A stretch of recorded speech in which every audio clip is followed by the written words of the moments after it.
everybody. It's Beer Time with Earl, Channel 5.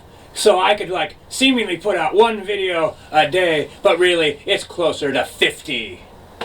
Cause I'm a nut job. This is going to be a video to, and I know to Ted Bars. Oh, I hate Ted Bars, Ted Bars, Ted Bars. I think Ted's awesome. Ted, you're awesome, buddy. You make me laugh. Sometimes it takes you like a good 20 minutes to do it.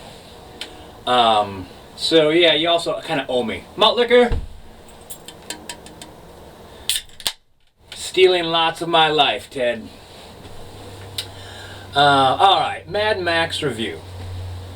Now, Ted, I don't think you understand Mad Max, for one. And for two, I doubt you understand most things.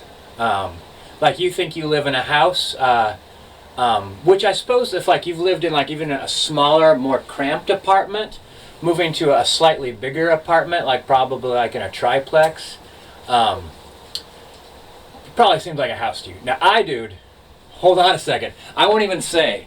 I'm not even gonna say. Now that's a house.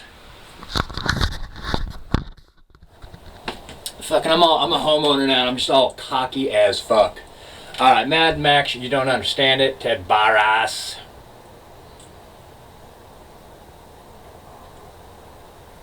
Mad Max has a specific function. And I think that in this last movie, Fury Road, it dispensed with that function. Which kind of pisses me off. But, you know, it's cars, like everything explodes, even the weather explodes. So that's cool.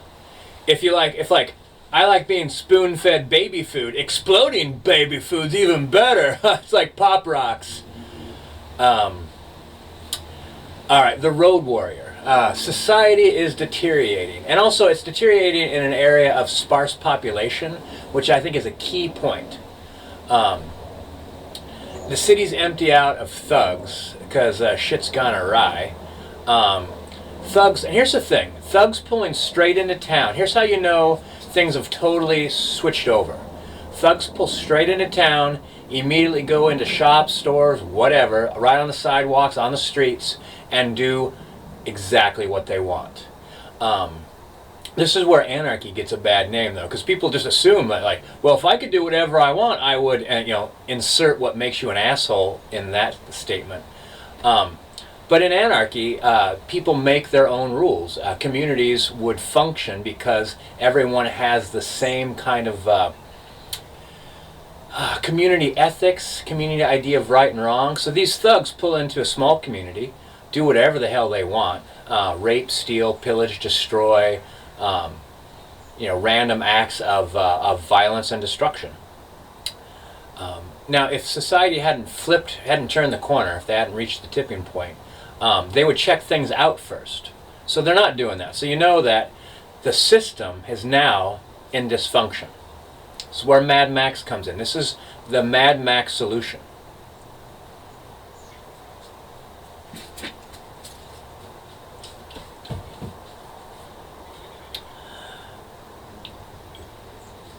Oh, another thing of like why I think that, I don't know if I need to make this point, but I think it's worth making. Mad Max is riding with a cop buddy. Like, so far it's business as normal, right? Like, other than business is booming. They're going about their job. They've punched in, they head out, they respond to calls and troubles, and I guess then they go out there and kill people. They see a rape victim running across a field. And Mac's partner shouts out, hey buddy, we want to talk to you. You know, he's been raped. We want to find out where the rapist is and go there and kill him. And then so the rape victim doesn't stop. He continues running through the field. And the cop calls him like a chicken. You know, it makes fun of him. And then that's it. Neither of them really even think anything of it. Well, you know, a lot of rape victims don't stop once they get running. So society's turned the bend. Mad Max then enters the system. The system now is dysfunction. He now becomes a part of that system. He's not like a vigilante. He doesn't like, well, I'm going to go out there and hunt the roads for these people. He goes out there and runs from them. and hides from them, and kind of does what they do: scavenges, steals, kills when threatened. But the thing is, like, as his special skill set, the brothels are full. His special skill set makes him have unique abilities at survival. So as he bumps up against this system, it continually breaks apart. As you bump up against something that's more destructive than you get destroyed. And that's what Mad Max does. He enters a system. The system's dysfunctional. The system bumps up against him. It finds him harder and stronger than it is because it's dysfunctional. All right. Thunderdome. Beyond Thunderdome. Bartertown, sweet fucking idea, by the way, becomes involved in a power struggle. Now, it's because the reason why it's a power struggle is it becomes a battle of ego rather than a battle of functional system. Tina Turner, built that city on rock and roll. She decides it would be fun to have power, though what you see them do with the power is run lights and fuel vehicles. So they're really not even doing much with it. It's almost kind of like a grandiose exhibition of skill from the past to kind of replicate the images of the past without trying to push forward and making a better future. Like, I think both Master Blaster and Tina Turner, what was Tina Turner's name in that movie? Auntie, two men in dispute. Yeah, neither of them want to push that past where it's at. And then they start squabbling over who's in charge. When really, if they would have expanded, both of them would have been fully occupied and concerned with the expansion of their community. How to expand the power grid. How to expand the safety and the laws. Listen to the law! But they didn't want it. And actually, incidentally, this is why Tina Turner let Max live, why Auntie let Max live at the end of the movie, because she really kind of got what she wanted.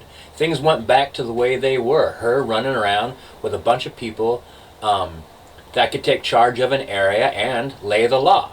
She wanted to be important. Before the bomb dropped, I was nobody, is what she said. She felt like somebody now, and that's what she wanted. More than she wanted function. So Mad Max got in there, became a part of it.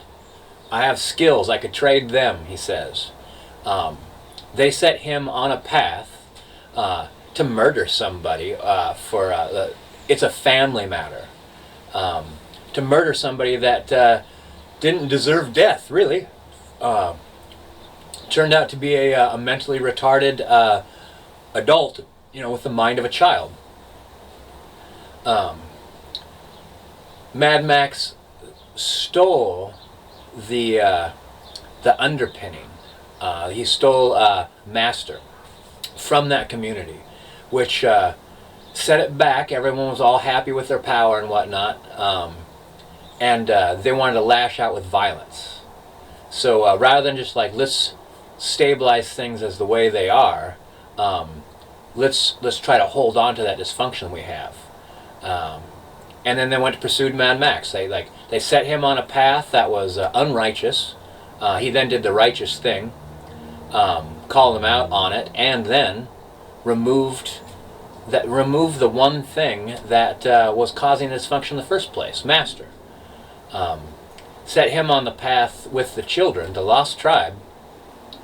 That the Lost Tribe then did what Auntie should have done in the first place. Tried to create a form of utopia in the wasteland to remind people of what they've lost. All right, Fury Road. We have the basic principles all lined up. It's actually fascinating. How do these three communities survive out there? Like the providers of mother's milk, of all things. Though a gigantic source of ridiculous source of water, said one of the characters. The Bullet Farm and oh, Gastown. They really ran out of imagination there.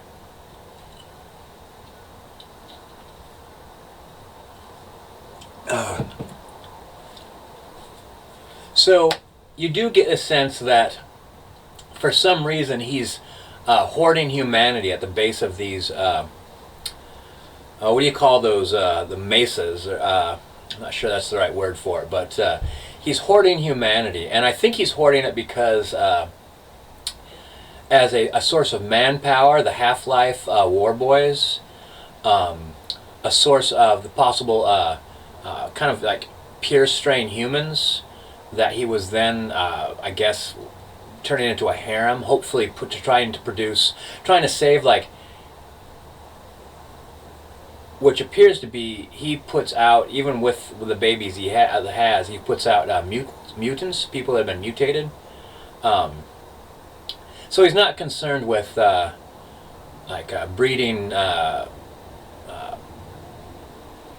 genetically perfect human beings to try to survive. From the dust, I will raise you up from the dust through my hands alone, he says, which would be trying to restore a genetically undamaged humanity. But he really wants just to kind of like perpetuate his kingdom, his warlordness. And there's tons of different things that he's worked into society, like the mythology of Valhalla, life after death, and things like that. There's tons of interesting information about the society that's formed, and Mad Max could enter that society and from inside, like all the other movies, break it apart, and then what breaks apart, what survives, is what functions.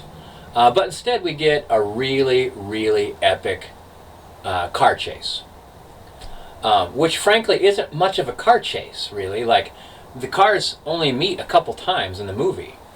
It's almost gonna be a car chase, is what that should be called. Imminent car chase. You've got a 5-minute head start, she says at one point in the movie. At one point in the movie, they've been chased. They've been chased all morning, and at one point in the movie, Mad Max just turns off the engine. Well, the engine won't start again because of the kill switch, and just kind of leans back. We wait. Yeah, it wasn't a Mad Max movie. It was set in Mad Max's time. It was a scene where Mad Max passed through, and this is what happened on the outside of what normally happens in a Mad Max movie. Mad Max was there. Should be like a disclaimer in the movie title. Mad Max shows up in this movie, and he does a few things as he leaves. He has got no intention of fixing a broken society. Except that's been his intention, or at least his effect, his idiom, right up until this point. Now he's over it, I guess.